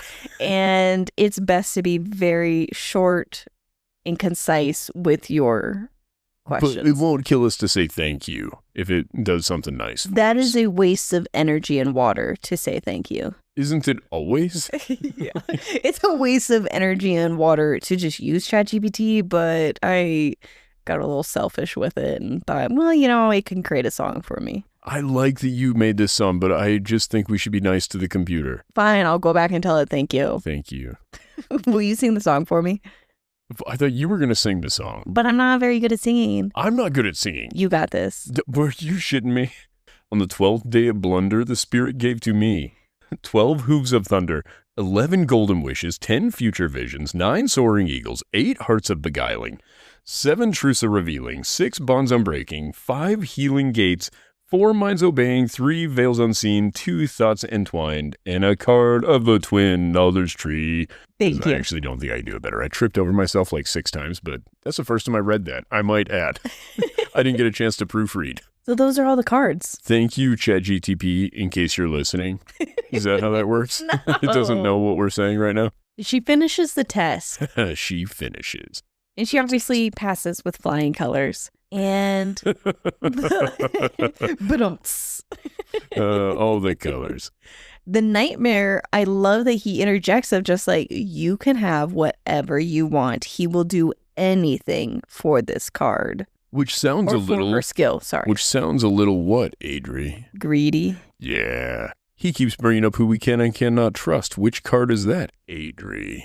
The what card? I don't know. Does he say this? I wasn't paying attention. Yeah, he's like, don't trust them. Don't trust them. Don't trust them. Oh, your enemies one? Mm-hmm. Oh, The well. Is he almost like a little bit of all of them? I think so, because I think he's the Shepherd King. Yes. Oh, yeah. Obviously, the Shepherd King got all of these powers from the Spirit of the Wood, and then he placed them all in the cards. Like the 12 Days of Christmas. Yes. I think that he has all of these gifts, and that's why when he takes over, she's a master of combat.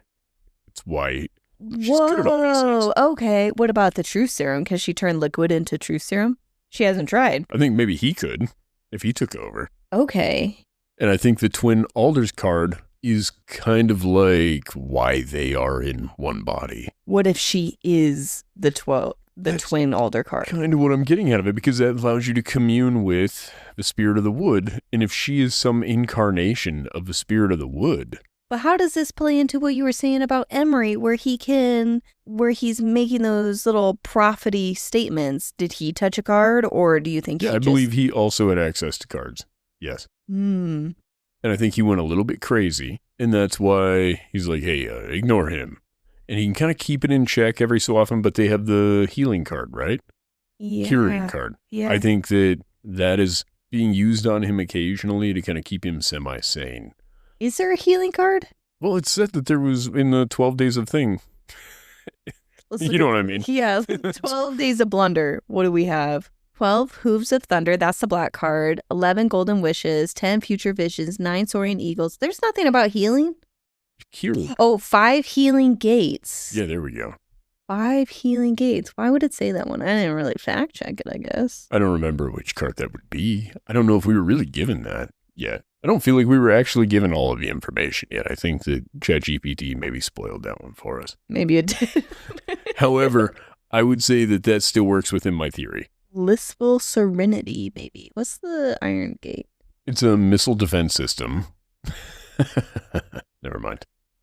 It's the information, or it's the tool of which North Korea uses to prevent dissemination of information. I wasn't listening. I was reading. What are you saying over there? No, the Iron Curtain. Oh, yeah. Yes.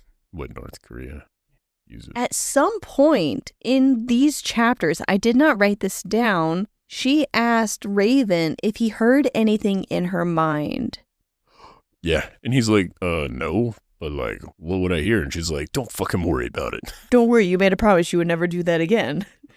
And he said he only heard the taps, little tapping of the fingers. And she's like, yep, that's sounds about right. That's when you all first that's heard going that, on. did you picture it like little dogs? Like when they go tippy taps on their toes on a hardwood floor? Like That's what I those imagine he was doing. Little white crusty dogs with their clicky little nails on the floor. Just like a Pomeranian on a hardwood floor.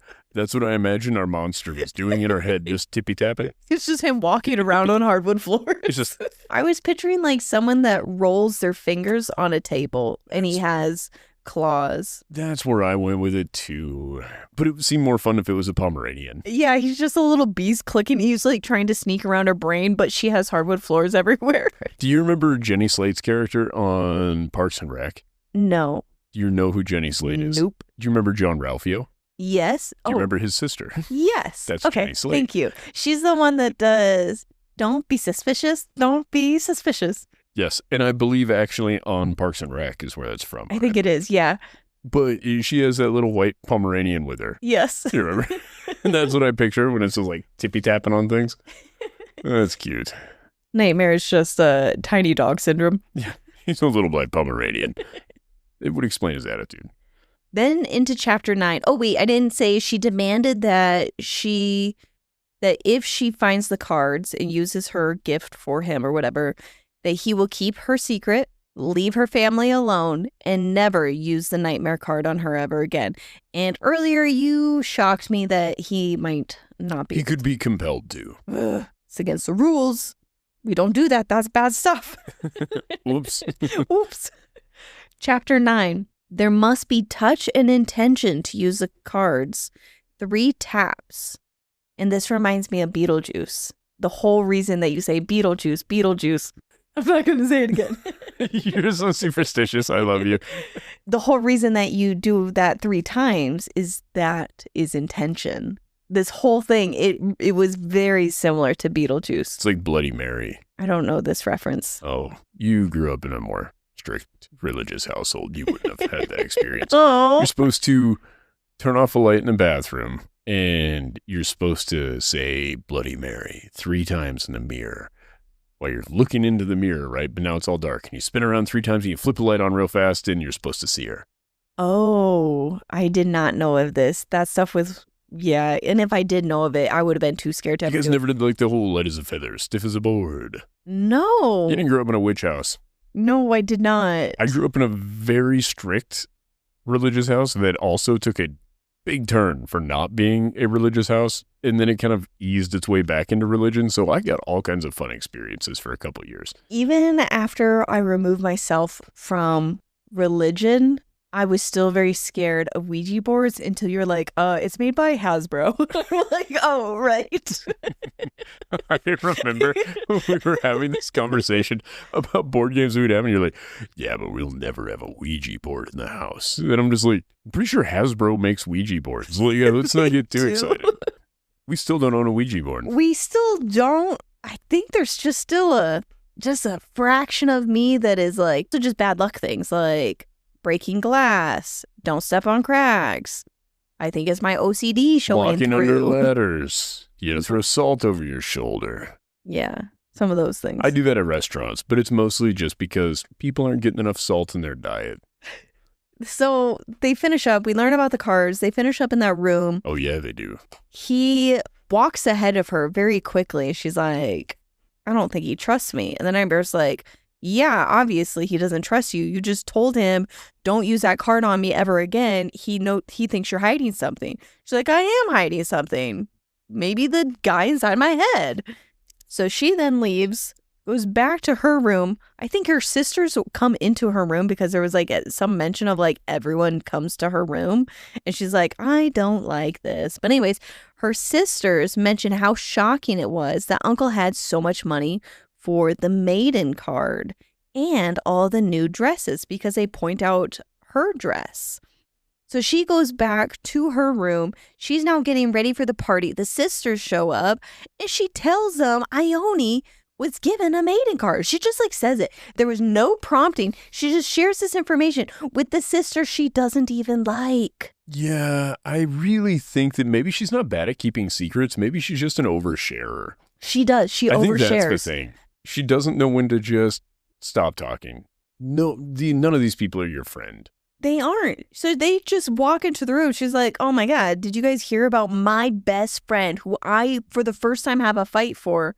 Yeah, that's what I meant. My ride or die. I'm going to share you a secret. She has the maiden card. I'm going to share you a secret. Yeah. Stepmom, who's an absolute bitch, shows up and she's just like, you guys are right. They wouldn't have that much money. So he either... he just traded something or he borrowed money. Which, okay. What are you doing sharing this information with these people who haven't let you into your home? Into their home. Stepmom, for whatever reason, to me, reminds me of it's just Cinderella, right? Yes. It's the Cinderella story. It is. But it's covered in cobwebs, and I kind of like that. I think I just like the gothic aesthetic of this. I love it, yes. It brings me back to, I love the Addams Family. Always. Yeah. And I think that's why I'm so drawn into this. And a formative memory, right? Elvira, Mistress of the Dark. You know who that is? I do. It makes me think of the song, though. Well, okay, so there's the song Elvira, completely separate from the character Elvira. I wanted to go as, and maybe we still can this year, to go as Gomez and... What's her name? Why can't I think of her name? Morticia. I want to... Mon chéri. Yes. I will. I'll do it. I'll cut the rest of my hair off. Oh, we'll do it. No. But we can cut it a little more off. No, you just need to make it black hair and be in a suit. And then I can be a sexist. I'm into sexy. A sexy gothic lady. Maybe a sexist gothic lady. Okay. Here's what I would argue too. You could also go as Elvira. And you would be who? A country singer? No, it's a different Elvira. Google Elvira, Mistress of the Dark. This was, my grandpa let me watch this, and I remember at the time being like, oh, I can't believe he's letting me watch this. Oh, okay. Yes. I would dress like that. I don't have the titties for it, but I mean... Baby, you are perfectly equipped. Yeah, I got some titties now. I've gained some weight, but I mean... God damn it. I got to show them off for Halloween. I'm like, I got these new puppies in. Listen, we're not leaving the house, but I'll get you the costume. Okay, Elvira is the look, but I kind of like... No, Morticia, I'm super down with. To be honest, I probably prefer Morticia too, because Morticia didn't have the big hair. Yeah. I like the version in the TV show, her vibe. She did a great job. But overall, the new Addams... Oh, Wednesday. Yeah, I like the mom in there. I like Family Values. Morticia is my favorite Morticia, I think. But I like the dress that she has. What is it? Let me see. It's like a bodysuit. Oh, yeah. style. No, that's classic Morticia. Yeah, with the long... Yeah, that's what I want to go for Halloween this year. I'm on board. Just gothic style. I'd love to be your Gomez. You are my Gomez. Sometimes I feel a bit like an Uncle Fester. Oh, no. I'll just be Hand. Guess where I'm going to be. So they have that conversation. Stepmom calls out he must have borrowed or exchanged something of great value. Like the Walmart products. He exchanged something of great value. Wheel of cheese. They show up to the castle. It's again Pride and Prejudice vibes going on, but like gothic style. They walk up and we have oldest sister, and she's just like, it's like my dad forgot that I even exist.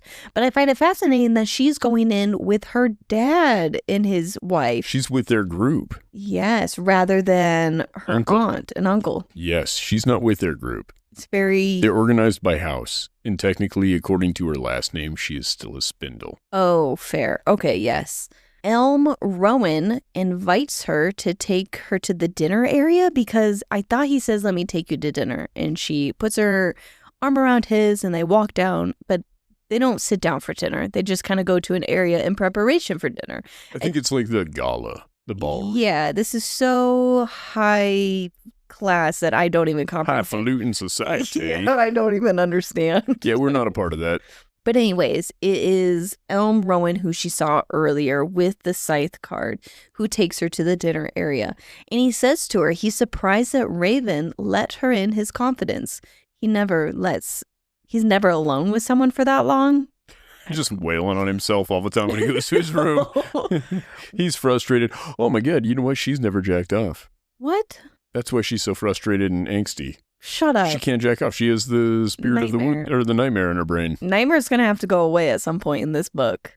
He's going to have to turn away. It gets complicated. No. At some point, she's given what's his name? Not Rory. Raven. Raven. She's giving Raven an apathetic hand job. And the nightmare's like, fuck it, let me take over. I'll do it myself. No. It would be so funny if he did like the Thanos thing. Fine, I'll do it myself. No. He just, wow. The dude busts the craziest load and he's like, this girl is magic. We found her superpower. But it gets her in the eye and he's like, but at what cost? Ryan, no. No. You don't think so? Well, I definitely don't think so. Oh, but what do you mean you definitely? completely ruined. I just thought that, the nightmare just needs to go to his room and Jack off? put on some music, put on some headphones. Nope, not in my story. The nightmare's here. He's coaching everybody through things. Raven, he's never been with a lady. He don't know what to do either. Well, speaking of being with another lady, did Elm earlier when he first showed up, he made a comment. I think he said Jane or he said somebody else's name. He looked down at his shoes and didn't make eye contact. I think he made a comment about, oh, so this isn't what's her name? You now have this girl? I believe he was probably promised to somebody because they're royal people or whatever. Yeah, it follows a lot of the classic royalty rules. Yeah. But he's 26, 27, something like that. He's quite a bit he? older than she is. They're near the same age, but I think he's older. And it's brought up at some point, and I'm like, man, for a dude of his station at this time of existence, he's kind of an old bachelor. Yeah. Well, nothing really came of that conversation. Yet, until the nightmare gets involved. Then Hoth shows up, and he's like, who's this lovely creature? Puke. Blech. Yeah. Yeah, we don't like Hoth. No. Hoth is the prince to be, is that right? Or Yes. He's the first in line or whatever? Yes, yep. Yeah. Then she goes and finds her aunt, who started crying when she brought up Ione. What is the motivation for the uncle to make this deal? Is Again, it just taxes? No, I think it's forever wealth. You're then a married-in family to the royal family. It's influence, it's power, it's all these things, and perhaps just a better life for his daughter, but I think he's an asshole, so I doubt that's it. Why right now? That's why I think there might be She's more of to the marrying deal. age. Finally, they were invited to the castle, and he's like, now's the time. We'll pawn her off. King's desperate. He wants this card, and I want my daughter to have royal babies. Oh. Yeah, it's bad. Maybe he's like, I only have a few years to live, and I want to meet my grandkids. Best shot I got. Well, the aunt runs away chasing after her boys, crying. Then Alex shows up and says, I asked for your father's permission so you can sit with me and my family. My mom is super excited to talk to you. And while he's talking to her, she looks past his shoulder and is eyeing Raven in the Just back. eye fucking him. Yeah. One of her eyes is yellow. They're both doing it. Just Drinking him up in the distance. Poor She's Alex. like, I can see his fucked up nose from here. No. Oh, yeah. He's got black eye, I might add. Yeah. He from better her. have black eyes. Because when somebody breaks your fucking nose, the first thing that happens is underneath your eyes is... She mentions a bruise on his jaw, at least, from Yeah, where but she broke his fucking nose. I didn't think she did, but maybe. Yeah, maybe. I don't know. She kicked him in the nose. How strong do we believe this man's nose is? I thought she kicked him in the jaw, and that's why there's a bruise on his jaw. It's that big old target, that schnoz of his. She brings it up, and then she's like, I kicked it. And if it didn't break, you know what that means? The ride's gonna be epic. no. This dude's nose can take a kick. What can it You're take from... skipping all the romance. I was providing you all of the romance. Where she's like eyeing him up, and then he's got this burning feeling that someone's watching him. He turns his face and he sees her and they make eye contact. And he somehow is able to smirk with his eyes. And then he comes over and I'm picturing Alex slightly taller than her, and that he is 6'4", Raven is, and he's looking down on Alex. How fucking tall do you think the prince is? The prince is taller than Raven. Is he? Yeah. Oh, Hoth is tall. No, not Hoth. Elm is taller. Oh, whatever. He's the long, it makes sense. lanky. Built like an elm tree. Okay. Yeah. All right. I think I heard. And Raven is just because of his nose shape. I think I was given that name. Oh no. Caw. I think I heard Raven's height and he was not much taller than her. And I'm like, oh, we're ignoring that. Why is that a problem? He can be a regular size Rudy King. All of these men are your height in my head. All of them? All They're of just them. 6'4", 6'5". Blondies. No, that would ruin the story for everything. Their eye color just changes in each book. Okay. Well, they're all also tanner than me. He's coppery. Yeah. I He's think got the copper term- color skin. What color would you say I am? I would say I'm copper. I think he's darker than you. Wow. Can't even win one. But I do think he's shorter But I've than got you. the nose. I've got the nose of a hero of this book. How tall is Raven you? They're all tree names. If it says 3'2", it's probably just ravens in general. This book must not be as popular as I thought it was. There is not much information in the wiki page. Details, unmarried. Yep. It's like I have to read the book and pay attention. Yeah, this is horseshit. Okay. He is 26. You were right about that. Not finding anything on We don't Reddit. It doesn't matter. I just pictured him taller than Alex when he showed up. Well, again, in fairness, we don't even care. He could be not super tall, but so far he seems to be a mysterious, dark, powerful man in her corner who's an asshole to everybody but her, because she's also an asshole to everybody in general. Well, I kind of wondered if he's so handsome because he used the maiden card and that's why his heart is a little bit chilled and he's just a little bit... No, he's handsome naturally, because he's handsome in a way that's not uncanny. Okay, yeah. He's an approachable sort of handsome. Yeah. What I picture when I picture this guy is actually Adam Driver. Ooh, I like that reference. In the hands. I like his hands. Yeah, I I was know. just going to say that. I know. You like Adam Driver's hands. And this is the thing. There's like a whole subreddit about it. I'm sure there is. I'm not featured on that one. You are in my book. Oh, thanks. We missed a really funny part with Alex showing up and he's like asking her now permission after he got her father's permission.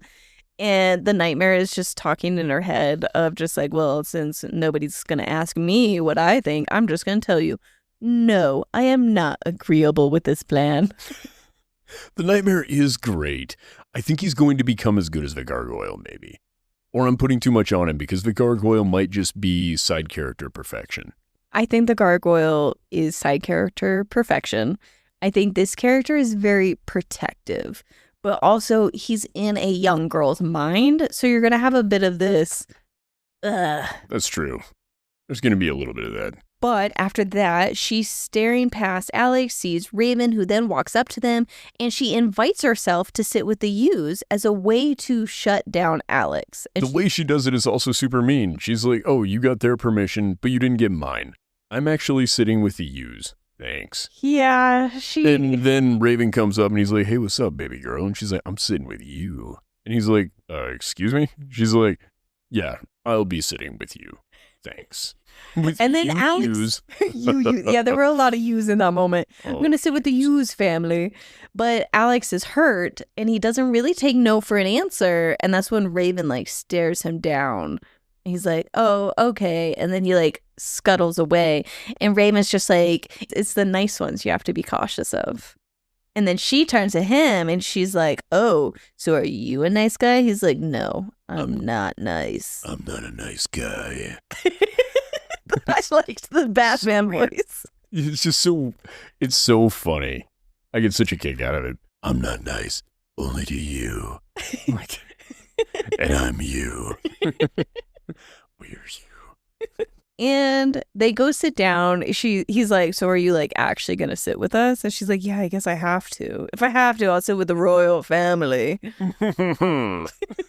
She's so fucking dumb. But no, I think it's cute. I love her confidence. I enjoy her so much, and honestly, I enjoyed this book so much. It's so good. I've been chomping at the bit to record this so that we could continue listening, and I tried to convince you to just make this a 1-episode book so I could just listen to the whole thing. You did get the bonus of you only read to chapter 8, and you're like, can I please read to chapter 9? I'm like, you were supposed to. Oh, it was like Christmas morning. I was so excited when you're like, I have a chapter left. I'm like, oh, man, I'll re-listen with you. And then I was getting ready to stop it at 8. You're like, we go to chapter 9. I'm like, oh, we go to chapter 9. And then I wanted to go to chapter 18, which I'll be doing tonight. Which you can, yes, right after we're done with this. But the last little bits of this chapter is she goes and she sits with him. She brings up his little brother, and he kind of gets a little pissy about it. He's like, he's not going to be attending. She's like, oh, interesting. And then the king comes out. He brings out his son, who's Hoth, next in line. He then introduces who he's going to be marrying, and it's this beautiful woman, unrecognizable. She has these full lips. Perfect teeth. Her teeth are back together. Nice ass. That wasn't said, but I mean, like... It's implied. It's implied. Yeah, she got that BBL drizzy. BBL drizzy. And it's Ione. Yeah. And I was pissed. You were and remain pissed. That's why we got to get to these next chapters. We got to get you over this hump. Emotional, and it's just another great book. I love this author because by chapter 9, I am feeling emotional over a character who I only know of as being a close friend, cousin, and she made this choice, and I was hurt. I was upset, and I thought it was going to be slow. I thought we were going to slowly see her do this, not all at once. What I really love about this book so far is I'm getting none of the same shit out of it you are. I'm enjoying it from a completely different angle. I'm really here for the side characters, and I'm loving it. And the plot, too, because I'm really so intrigued. far, there's a plot, yeah. Yeah. The romance seems to take kind of a back seat so far, which, I mean, granted, yeah, you've noticed some things that I haven't given a shit about, but the fact that I cannot give a shit about it and still enjoy the book is good. Yeah. I love how he's written. I like how it's moving forward. I know you want to wrap this up. So I want to listen to the next chapters. Yeah, I love you. I love you. You are my bestie. You're my bestie. Open your legs and close your books. It's over. No. Thank you guys for supporting us. It's been a good time. If you'd like more, follow us here, TikTok or Instagram. Fable, if you want to join our book club. Patreon, if you want episodes early. Dropping on Tuesdays if you're into that sort of thing. Oh, yeah. Episodes are releasing on Tuesdays. If there's a 2-parter, it's going to be on Thursdays. We accept 5-star reviews and nothing less. If you leave something less, you're a motherfucker. No! Oh. Honest reviews. Not that honest. Only leave a review if you're willing to be a 5-star honest person. Should we come up with something mean to say to him on the way out? I kind of want to pick on him. No, I won't say love you. Bye. Oh, you can tell him that you love him. Okay. I won't. Love you guys before Ryan bullies you out of here. I'm fine with most of you. I love you, bye.